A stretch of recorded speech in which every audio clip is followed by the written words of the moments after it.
I I was fortunate enough to make friends with this amazing woman. Her name was Martina, and she was quite in a similar situation. She wasn't in the music industry though, but she had two children. They were a little bit older than mine, and I was able to just befriend her, and we'd talk for hours. We'd sit and we'd have a wine, or we'd sit and just have coffee, and she was just able to help me realize my own potential, because I kind of lost sight of who I was, I think, as most mothers do as soon as they have children. And she helped me gain perspective and confidence within myself again. It helped that she was able to say, come on, let's go to the park, let's take the kids out. And she's like, come on, let's just get out of the house. Or we just have so much fun.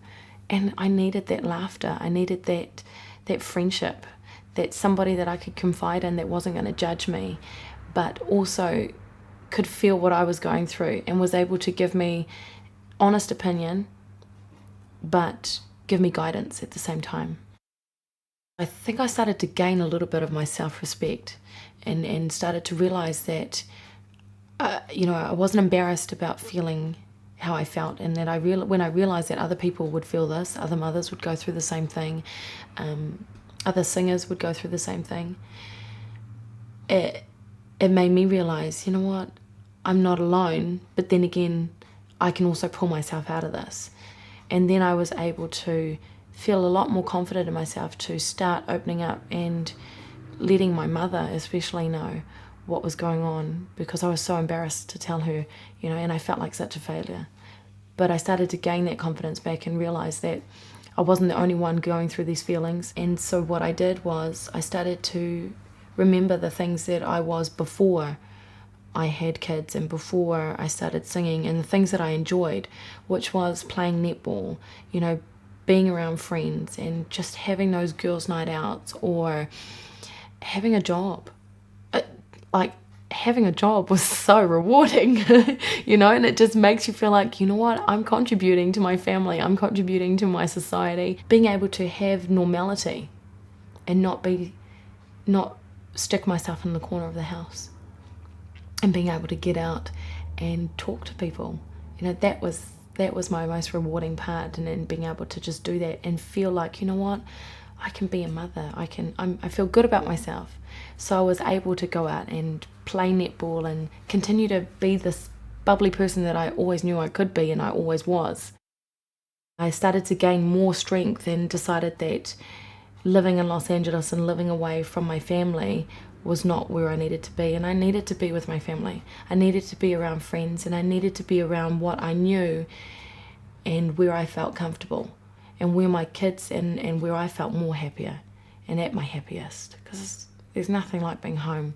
So I moved home around about 2 years ago, almost 2.5 years now, and it was a really hard decision. It was a big, massive decision, not only for me, for my children, for my family, because that was the point where I realized I needed to break away from what I felt was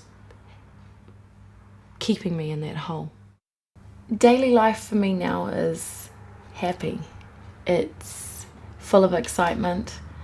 I live every moment like I won't ever experience it again. And I think that's such a great way to live. I fill it up with my sports and my exercising, because that's what I love to do. I still play in my band, and performing live on stage with the band, it makes me feel so alive. And I've been fortunate enough for my children to be able to see that too, and they never saw that before. And it makes them feel so happy to see me happy. I'd be spontaneous every now and then. Go tandem biking with a girlfriend. We go kayaking every now and then. Just have a random barbecue with great friends and great company and great laughter. Have family dinners or family outings to the park. Those are the great things that make you feel better. And that's what I think that people should enrich their lives with, because it helps me. It's helping me now continuously. I realised when I was going through everything and being able to talk about stuff, there was really nothing to be embarrassed about. And that was the main thing. Whether you're an adult or a teenager or a child, you know, you're not a robot. You're human, and it's okay to feel down. It's okay to feel upset. It's okay to have these emotions. And then realizing that everyone else goes through them, I realized, you know what? Nothing is ever as bad as it really seems. You know, breaking up with somebody, you know, I had to leave my children's father behind in another country. It's not as bad as it seems, because I look at my children now and they are thriving. They're happy. They have a happy mother, which is a great one. But just knowing that nothing is ever as bad as it seems. There's always that light at the end of the tunnel. There's always somebody that can sympathise and understand where you're going because they've experienced the same trauma or the same experiences and situations that you've been through. You're never alone. And I think that's the main thing that people need to remember. You always need to remember you're never alone.